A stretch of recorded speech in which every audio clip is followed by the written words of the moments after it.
রমজান এলো এলো মাহে রমজান।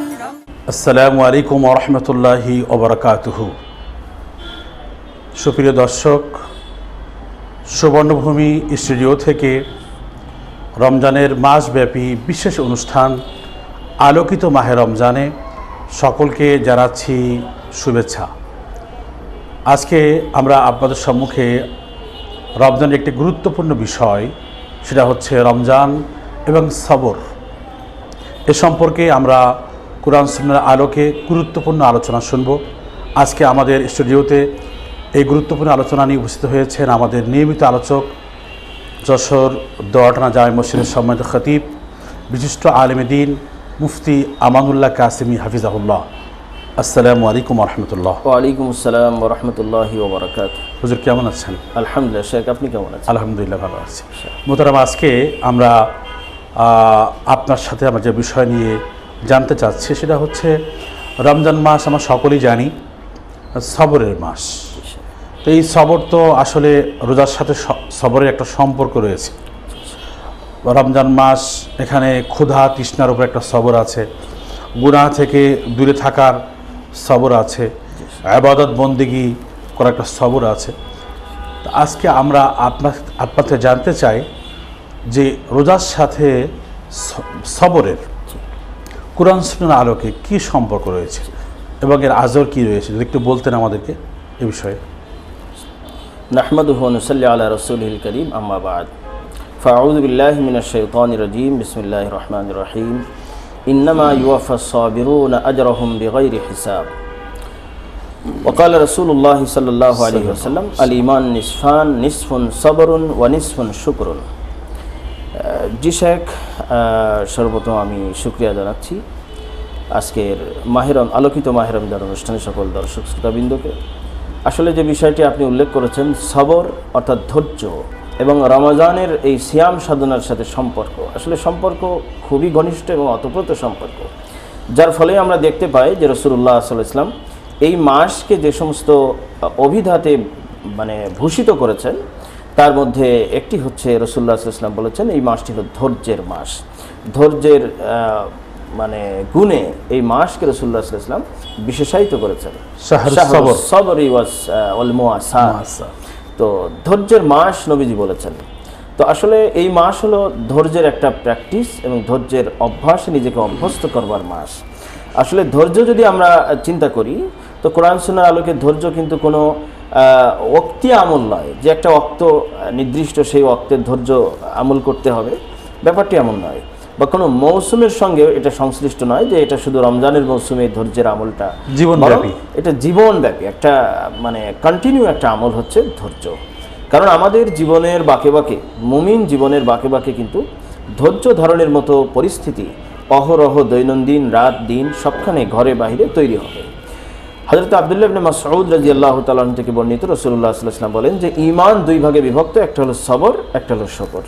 তার মানে মুমিন জীবনে যখন মুমিন কোনো আপদ বিপদ, কোনো একটা পেরেশানি মুসিবতের শিকার হবে, তো মুমিনের দায়িত্বই হচ্ছে তখন সে ধৈর্য ধারণ করবে এবং সে আল্লাহর কাছে সাহায্য চাইবে।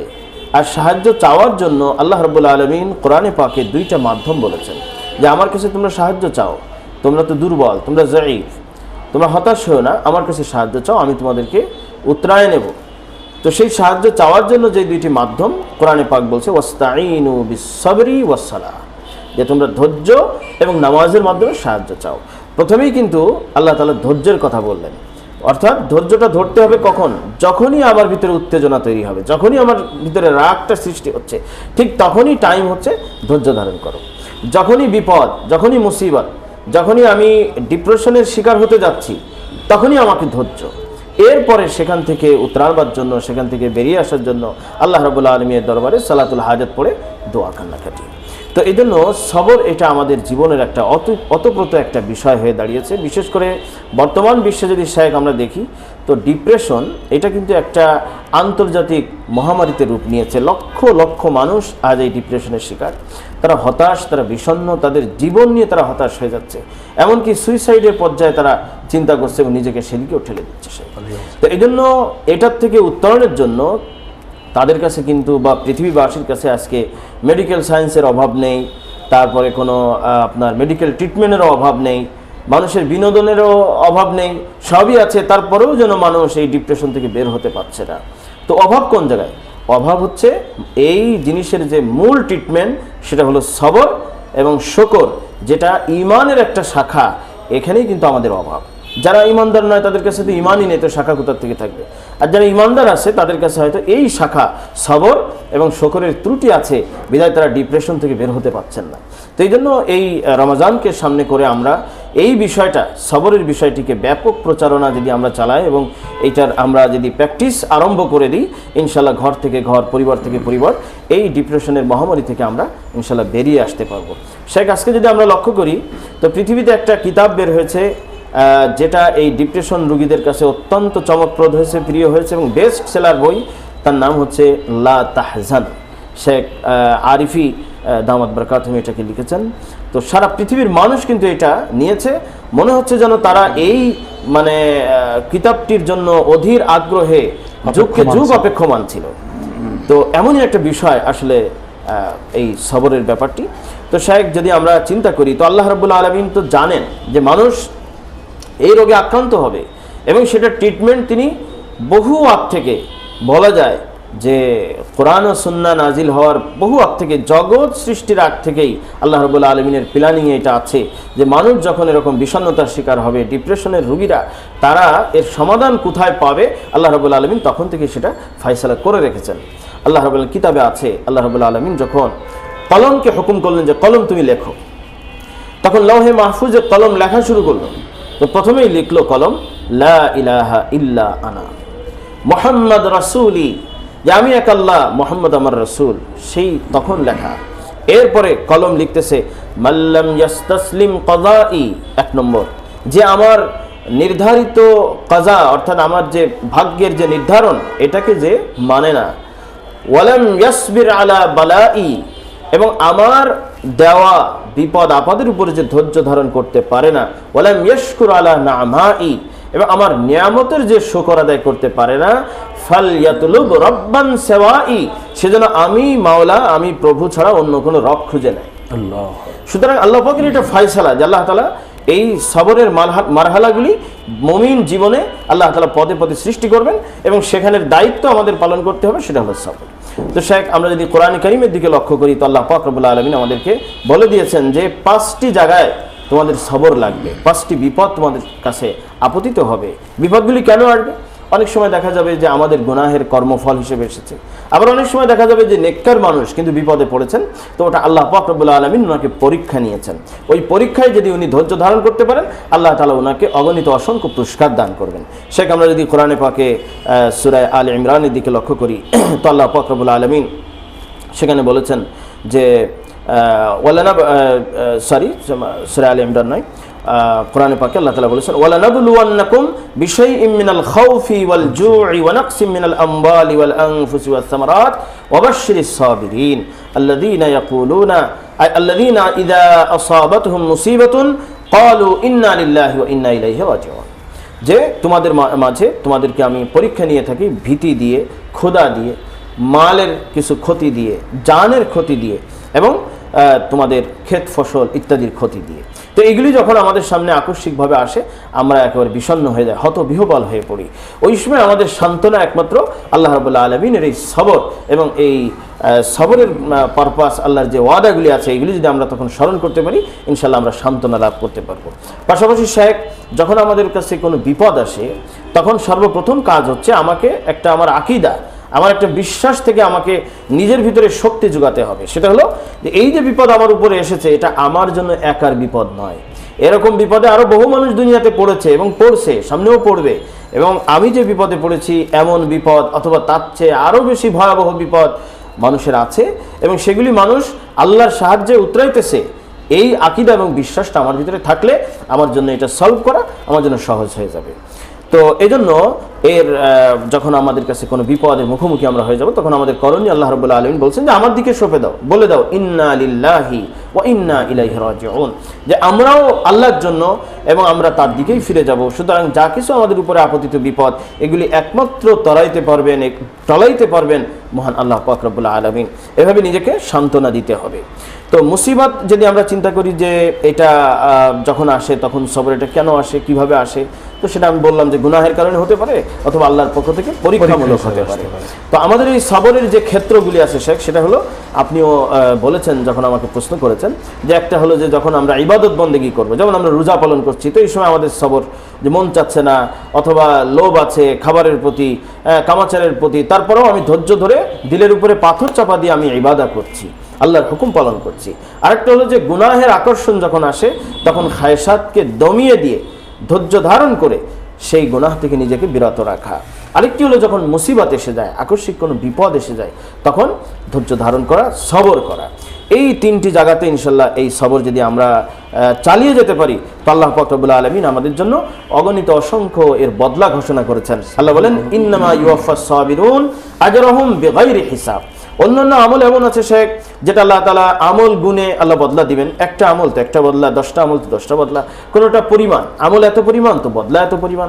কিন্তু সবরের ক্ষেত্রে শেখ আশ্চর্যের ব্যাপার হলো আল্লাহ রাব্বুল আলামিন বলছেন বিগাইরি হিসাব, অর্থাৎ সবরের পুরস্কারে কোনো হিসাব নাই। সুবহানাল্লাহ, সুবহানাল্লাহ। তো এই জন্য এই সবর অত্যন্ত দামি একটা ইবাদত। সবরকারীরা, ইমানদারেরা যখন জান্নাতে প্রবেশ করবেন তখন চারিদিক থেকে ফেরেশতারা তাদেরকে ঘিরে ধরবেন। কোরআনে পাক বলছে, ওয়াল মালাইকাতু ইয়াদখুলুনা আলাইহিম মিন কুল্লি বাব সালামুন আলাইকুম বিমা সাবারতুম। ফেরেশতারা বলতে থাকবে, দেখো তোমাদের ধৈর্যের আমলের বদলায় তোমাদের জন্য মহা অফার, মহা শান্তি, কি চাও আমরা সেটাকে এনে দেওয়ার জন্য, বাস্তবায়ন করার জন্য তোমার খেদমতে হাজির। এবং তারা ঘোষণা করবে যে বিমা সাবারতুম ফানি'মা উকবাদ দার, তোমাদের জন্য এই সবরের পরিণাম আজকে অত্যন্ত সুন্দর। তো শেখ, এজন্য আমাদের সবরের কোনো বিকল্প নেই, সবর ধরতে হবে, সবর ধারণ করতে হবে, ধৈর্য ধারণ করতে হবে। আল্লাহ রাব্বুল আলামিন যাকে যত বেশি মহব্বত করেছেন তাকে তত বেশি বিপদে আল্লাহ তাআলা ফেলেছেন। তো এই জন্য সবরের ক্ষেত্রে মাসআলা হলো আমরা কোনো বিপদ আল্লাহর কাছে চেয়ে নিব না, কারণ বিপদ চাইলে আমরা ওইটার পরীক্ষাটা দিতে পারবো না, কঠিন হয়ে যাবে। কিন্তু যখন বিপদ এসে যাবে তো ওইটার উপরে আমাদেরকে ধৈর্য ধারণ করতে হবে। রাসূলুল্লাহ সাল্লাল্লাহু আলাইহি ওয়াসাল্লাম বলেছেন, ইন্না আশাদ্দান নাস বালাআন আল আমবিয়া সুম্মা আল আমসাল ফাল আমসাল, নবীগণ সবচেয়ে বেশি মুসিবতের শিকার হয়েছেন এবং তারা সবর করেছেন। আমাদের পূর্ববর্তী নবীরা এবং সাহাবায়ে কেরাম, তারপরে পরবর্তী তাবেঈন, তাবে তাবেঈন, এইভাবে যারা যত আল্লাহর নিকটবর্তী তারা কিন্তু তত বেশি সবর করেছেন। আল্লাহ তাআলা ঘোষণা করেছেন যে যারা সবর করে তারা আমার বন্ধু। সুবহানাল্লাহ। আল্লাহ তাআলা বলেন, ওয়াল্লাহু ইউহিব্বুস সাবিরিন, সূরা আলে ইমরানের আয়াত। তো শেখ, আমরা যদি চিন্তা করি আজকে দুনিয়াতে আমাদের যদি কোনো ডিএসবির সঙ্গে সম্পর্ক থাকে, ডিআইজির সঙ্গে সম্পর্ক থাকে, এমপি মন্ত্রীর সঙ্গে সম্পর্ক থাকে, তো আমরা কতটা আস্থা অনুভব করি যে না, আমার বিপদে আপদে অমুক ভাই আমার জন্য কাজে লাগবে। কিন্তু শেখ, মহান আল্লাহ রাব্বুল আলামিনের বন্ধুত্ব আমরা পেয়ে যাব সবরের মাধ্যমে। তাহলে আমার আর দুনিয়াতে কে ঠেকায়, আমার আর কোন বিপদের ভয় থাকতে পারে? আল্লাহ রাব্বুল আলামিন যখন আমার বন্ধু হয়ে যাবেন। তো এই জন্য আপদ বিপদ আসলে আমাদের করণীয় হলো ধৈর্য ধারণ করা। আর ধৈর্যের দ্বারা ওই যে বলে যে মেওয়া ফলে, আসলে আমরা সেটা দেখি। হযরত ইব্রাহিম আলাইহিস সালাম, আল্লাহ তাআলা বললেন যে তুমি তোমার পিতাকে দাওয়াত দাও। উনি পিতাকে দাওয়াত দিতে গেলেন, মহা বিপদের সম্মুখীন হয়ে গেলেন। পিতা বলে দিলেন, ঘোষণা করলেন, ফাইল্লাম তানতাহি লা আরজুমান্নাকা ওয়াহজুরনি মালিয়া, তুমি এই দাওয়াত থেকে হটো, নাহলে তোমাকে দুনিয়া থেকে খতম করে দেবো, পাথর নিক্ষেপ করে হত্যা করে দেবো। হুমকির শিকার হয়ে গেলেন। কিন্তু উনি যখন ধৈর্য ধারণ করলেন, আল্লাহ তাআলা ওনার পথ পরিষ্কার করে দিলেন। বাদশার কাছে পাঠালেন, নমরুদের কাছে পাঠালেন। নমরুদ এবং তার সমাজ সকলে বলে দিল কি যে না না, হ্যাঁ, যে তোমাকে কি করবো, ইল্লা আন ক্বালু ইকতুলুহু আও হাররিকুহু, যে একমাত্র সমাধান ইব্রাহিমকে হত্যা করো, আর নাহলে অগ্নিকুণ্ড প্রজ্বলিত করো, ওখানে তাকে পুড়িয়ে দাও। তো আল্লাহ রাব্বুল আলামিনের বান্দা হযরত সাইয়েদনা খলিলুল্লাহ ইব্রাহিম আলাইহিস সালাম কি করলেন, ধৈর্য ধারণ করলেন। সেই ধৈর্যের কারণে আল্লাহ তাআলা ওনাকে পুরস্কার দিলেন এবং ওই আগুনকে ফুলের বাগিচাতে, সুবহানাল্লাহ, সুবহানাল্লাহ, ইব্রাহিম আলাইহিস সালামকে বললেন যে তুমি তোমার আওলাদদেরকে নিয়ে পাহাড়ি অঞ্চলে রেখে যাও, বিজন ভূমিতে রেখে যাও। উনি সবর করলেন, আল্লাহর হুকুম মানলেন। কি হলো, ওনার সন্তানের পায়ের আঘাতে সুন্দর সুপেয় জমজম সারা পৃথিবীবাসীর জন্য আল্লাহ তাআলা মুক্ত করলেন। এবং আরব মাটি, সেখানে কোনো ফল ফসল হয় না, আল্লাহ তাআলা সারা পৃথিবীর ফল ওই আরববাসীকে আল্লাহ তাআলা ওই ওসিলায় খাওয়ালেন এবং এখনো খাওয়াইতেছেন, কিয়ামত পর্যন্ত আল্লাহ তাআলা খাওয়াবেন। তো এই জন্য সবর আমরা এটাকে ধারণ করব। রাসূলুল্লাহ সাল্লাল্লাহু আলাইহি ওয়াসাল্লাম ধৈর্য ধারণ করেছেন, সাহাবায়ে কেরাম ধৈর্য ধারণ করেছেন, অনেক ঘটনাবলী তাদের আছে, আমরা সেদিকে যাচ্ছি না শেখ। তো এই জন্য আমি মনে করব কোনো বিপদ আসলে যে না, আমার চেয়ে আরও বিপদগ্রস্ত মানুষ হতে পারে এবং থাকতে পারে, এই জন্য আমি ধৈর্য ধারণ করব। ছোট্ট একটা ঘটনা যদি আমি শোনাই, একজন নারী তওয়াফ করতেছেন। তো তওয়াফরত অবস্থায় উনি একটা কথা বারবার বলছেন যে আল্লাহ তুমি আমাকে যে অবস্থায় রেখেছো ভালো রেখেছো, আল্লাহ তুমি আমাকে যে অবস্থায় রেখেছো ভালো রেখেছো। তো তখন একজন লোক তাকে বলছে যে আচ্ছা তোমাকে আল্লাহ তাআলা কি অবস্থায় রেখেছেন যে তুমি ভালো আছো? তো তখন ওই মহিলাটা বলছে যে দেখো আগে তওয়াফ শেষ করি তারপরে আমি বলবো। তো তখন তওয়াফ শেষ করছে, শেষ করার পরে মহিলা বলছে যে দেখো আমার স্বামী নাই, 3টে আমার বাচ্চা, একটা বড়, একটা মেজো, একটা ছোট। তো আমি 3 সন্তান নিয়ে আছি। ছোট সন্তানটা একেবারে হামাগুড়ি দিতে পারে, কেবল একেবারে আঙ্গর হাটে যাকে বলে। তো আমি রান্না করছি, আমার চুলার মধ্যে গনগনে আগুন আছে। হঠাৎ করে আমি ঘরের মধ্যে, পাশের ঘরের মধ্যে শোরগোল শুনতে পেলাম। তো আমি দ্রুত সেখানে গেলাম। যাওয়ার পরে ঘটনা হয়েছে কি, বলে আমার স্বামী কিছুদিন আগে উনি জীবিত থাকা অবস্থায় একটা ছাগল জবাই করছিলেন। তো ছাগল জবাই করছিলেন যে ছোট্ট একটা ছুরি দিয়ে, অত্যন্ত ধারালো, সেই ছুরিটা ঘরের মধ্যে ছিল। তো আমার ওই 2 বাচ্চা কি করছে, একজন আরেকজনকে বলা বলি করছে যে আচ্ছা আব্বু আমাদের ছাগলটা কিভাবে যেন জবাই করছিল। তো ওই বড় যে বাচ্চাটা সে বলছে যে তুই তাহলে শুয়ে পড়, আমি দেখাই দিচ্ছি আব্বু কিভাবে জবাই করছিল।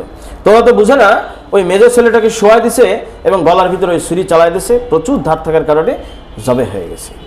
তো পুরা রক্ত রক্ত হয়ে গেছে। তো এই অবস্থার মধ্যে ওই চিল্লাপাল্লা শোরগোল দেখে মা আসছে। তো দেখে যে ওই সন্তান তো জবাই হয়ে গেছে মেজোটা, আর বড় যেটা ছিল ওটা ভয়ে আতঙ্কে ও পলায়েছে। তো পলাইছে কোথায়, বলে যে কিছু কাঠ রাখা ছিল, শুকনা কাঠ রান্না করার জন্য, ওই কাঠের পিছনে গিয়েও পলাইছে। তো মা তালাশ করতে গেছে। তো তাকে যে দেখে যে সে সেখানে বসে আছে। তো ওকে যখন ধরছে তো দেখে যে পুরা শরীর নীল হয়ে আছে। তখন মা তাকে উঠানোর পরে দেখে যে ওই বাচ্চার যেখানে বসছে ওখানে একটা সাপ ছিল, হ্যাঁ, বিষাক্ত সাপ তাকে দংশন করছে, সে মারা গেছে। তো মা নিজের বুকের উপরে পাথর চাপা দিয়ে ইন্না লিল্লাহি ওয়া ইন্না ইলাইহি রাজিউন পড়ছে, আর ওই 2 সন্তানকে নিয়ে 2 চকির উপরে শোয়া রাখছে যে ওদেরকে এখন কাফন পরাবে এবং গোসল করাবে, দাফনের জন্য প্রস্তুত করবে। তো এই অবস্থায় মনে পড়ছে যে বাচ্চা ছোটটা কোথায়। তো ওই ছোটটাকে তলাশ করার জন্য আসছে, আর সে দেখে যে সে যে উন্নুনে ছিল ওই রান্নাঘরের মধ্যে, সে ওই হামাগুড়ি দিতে দিতে পড়বে না পড়বে চুলার ভিতরে গিয়ে পড়ছে, আর জ্বলন্ত চুলার মধ্যে সে একেবারে কয়লা হয়ে পুড়ে ছাই হয়েছে। এই মা কিভাবে বলেন সহ্য করবে? এই 3টা সন্তানকে 3টা খাটিয়ার উপরে শোয়া রেখে সে দাফনের ব্যবস্থা করছে, কাফনের ব্যবস্থা করছে। দাফন হয়েছে, এরপরেই সে নিয়ত করছে যে আল্লাহ আমি উমরার উদ্দেশ্যে যাব। সে উমরায় আসছে এবং এই তওয়াফের ভিতরে ওই কথা বলছে যে আল্লাহ এরপরেও আমি তোমার উপরে খুশি, আল্লাহ এরপরেও আমি তোমার উপরে খুশি, এভাবে সে তওয়াফ করছে। তো এই জন্য ভাইরা আমার, আমরা যে বিপদে থাকি মনে করি যে এটাই বোধহয় সবচেয়ে বড় বিপদ। না ভাই, এর চেয়ে আল্লাহ তাআলা আরও বিপদ দিতে পারেন। এই জন্য যেটা আল্লাহ তাআলা দিয়েছেন এটার উপরে আমাকে ধৈর্য ধারণ করতে হবে এবং আল্লাহ তাআলার কাছে সাহায্য চাইতে হবে। ইনশাআল্লাহ আমাদের ভিতরে সবরের গুণ তৈরি হবে। খুবই সুন্দর আমরা আলোচনা শুনলাম এবং ঘটনা খুবই হৃদয়গ্রাহী ঘটনা। এগুলো শুনে আসলে আমাদের শিক্ষা গ্রহণ করা দরকার যে আমাদের জীবনেও বিভিন্ন সমস্যা আসবে। হ্যাঁ, তাই রমজানের রোজা হচ্ছে আমাদের ওই সবরের প্রশিক্ষণ। জি স্যার। রমজানের রোজার মাধ্যমে আমরা ইবাদতে অবিচল থাকা শিক্ষা গ্রহণ করতে পারি, গুনাহ থেকে দূরে থাকার শিক্ষা গ্রহণ করতে পারি এবং রমজানে ক্ষুধা কষ্ট এটা একটা সবর, এটা আমাদেরকে রমজান আমাদের এই যে সবরের যে গুণটা, একটা মানুষ প্রকৃত মানুষ হওয়ার জন্য সবরের এই গুণটা খুবই জরুরি। রমজান আমাদেরকে ওই গুণটা অর্জন করার প্রশিক্ষণ দেয়। আমাদের সালফে সালেহিন বা আমাদের সাহাবায়ে কেরাম ওনাদের জীবনী থেকে যদি আপনি সবর বিষয়ে আমাদেরকে কিছু উপমা তুলে ধরতেন। বা সময় সংক্ষিপ্ত, নবী করিম সাল্লাল্লাহু আলাইহি ওয়াসাল্লাম ছিলেন আমাদের জীবনের সবচেয়ে বড় আদর্শ। লাকাদ কানা লাকুম ফি রাসূলিল্লাহি উসওয়াতুন হাসানা। নবী সাল্লাল্লাহু আলাইহি ওয়াসাল্লামের পুরো জীবনটাই ছিল সবর। তিনি দাওয়াতের ময়দানে গিয়েছেন, তায়েফের ময়দানে রক্তাক্ত হয়েছেন, বদদোয়া করেননি, ইয়া আল্লাহ তারা বোঝে নাই, আমাকে চেনে নাই, তারা আমাকে তুমি তাদেরকে মাফ করে দাও। সুবহানাল্লাহ। একজন ব্যক্তি রমজান মাসে টাকা পাইতো, খুব খারাপ ব্যবহার করছে, এখনও টাকা ওয়াদাকৃত সময় আসে নাই, তার আগে এসে খারাপ ব্যবহার করছে। নবী করিম সাল্লাল্লাহু রমজান মাসে সবর করছেন। নবী করিম সাল্লাল্লাহু আলাইহি ওয়াসাল্লাম ইবাদত বন্দেগী করতে গিয়ে এমন অবস্থা যে তার কদম মোবারক ফুলে গিয়েছে।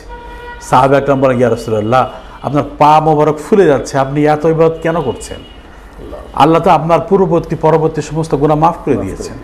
আল্লাহ রাসূল কি বললেন? তার জবাবে, আফালা আকুন আবদান শাকুরা, আমি কি আল্লাহর কৃতজ্ঞ বান্দার অন্তর্ভুক্ত হব না যে আল্লাহ আমাকে এত নিয়ামত দান করেছে। নবী করিম সাল্লাল্লাহু আলাইহি ওয়াসাল্লাম রমজানের শেষ দশকে তার দুনিয়ার থেকে সমস্ত বিচ্ছিন্ন হয়ে যেতেন, ঘর বাড়ি সব পৃথক হয়ে মসজিদের মধ্যে এতেকাফের মধ্যে শুধু আল্লাহর জন্য কি হয়ে যেতেন, অক্ফ করতেন একবার, যে আমি আল্লাহর জন্য নিবেদিত। তো এই যে সে দুনিয়ার থেকে ত্যাগ করে একবারে শেষ 10 দিন এই সবরটা করতেন, এই সব হচ্ছে কি রমজানের কেন্দ্রিক নবী করিম সাল্লাল্লাহু আলাইহি ওয়াসাল্লামের কি সবর। আর জীবনব্যাপী তো সবর আছেই। সাহাবা একরামের জীবনে আমরা দেখতে পাই খলিফাতুল মুসলিমিন হযরত আবু বকর সিদ্দিক আনহু, উনি রোজা থেকে তার এলাকার মধ্যে কারা কারা গরিব অসহায় খুঁজে খুঁজে তাদের বাড়িতে কী করতেন, দান ধন করতেন কষ্টের মাধ্যমে। ওমরে ফারুক তিনি কী করতেন, সারা রাত ইবাদত করতেন, দিনের বেলা জনগণের খোঁজখবর নিতেন, আর দেখতেন যে মানুষের মধ্যে কে অভাবী আছে, কী বৃত্তান্ত। কিন্তু এই ক্লান্ত হওয়ার পরও সে কী করতেন, নিজেকে কন্ট্রোল করতেন, আর বলতেন যে রমজান মাসে যে এই সবর করতে পারবে সে সারা বছর নিজের নফসকে কন্ট্রোল করতে পারবে। এভাবে সাহাবা একরামের জীবনে আমরা দেখতে পাই অধিকাংশ সাহাবা একরাম এই কাজই করতেন। সালফে সালেহিন দেখলে দেখব যে যারা ইমাম আহমদ ইবনে হাম্বল রাহমাতুল্লাহ আলাইহি, ওনাকে তো ওই যুগে তৎকালীন শাসক আটকে রেখেছিল, প্রত্যেক দিন শাস্তি দিত। রোজা থাকার পরেও তিনি বেত্রাঘাত খাইতেন, কিন্তু সবর করতেন। কিন্তু তিনি কখনো কী করতেন না, ধৈর্য হারাই ফেলতেন, আর বলতেন যে এই সবরের শেষ প্রান্তে আল্লাহর নুসরত আছে। ইমাম আজম আবু হানিফা রাহমাতুল্লাহ রমজান মাসে উনি অনেক বড় ব্যবসায়ী ছিলেন, ব্যবসার কারণে এই রমজানের কারণে ব্যবসাকে উনি কমিয়ে আনতেন, হ্রাস করতেন, লস হতো তার, রমজানের কারণে সবর করতেন। এইভাবে সালফে সালেহিনদের জীবনে আমরা দেখি, তারা দেখতে পাবো সকলেই এই রমজান কেন্দ্রিক এই সবরের প্রশিক্ষণ গ্রহণ করে। এই জন্য আমাদেরও উচিত যে রমজান মাস সবরের মাস, আমাদের সব কিছুর মধ্যে আমরা কী করবো, সবরের এই গুণটার কী করবো, প্রশিক্ষণ গ্রহণ করবো, তাহলে আমাদের জীবন সুন্দর হবে ইনশাআল্লাহ। আজকে আমরা শেষ করতে পারি। সুপ্রিয় দর্শক, আমরা এতক্ষণ ধরে অনেক কথা আলোচনা করেছি। আল্লাহ সুবহানাহু ওয়া তাআলা আমাদের সবাইকে রমজানের সিয়াম সাধনার সাথে সাথে সবরের এই মহৎ গুণটা আমাদের অর্জন করার তৌফিক দান করেন। ওয়া আখিরু দাওয়ানা আলহামদুলিল্লাহি রাব্বিল আলামিন। আসসালামু আলাইকুম ওয়া রাহমাতুল্লাহি ওয়া বারাকাতুহু।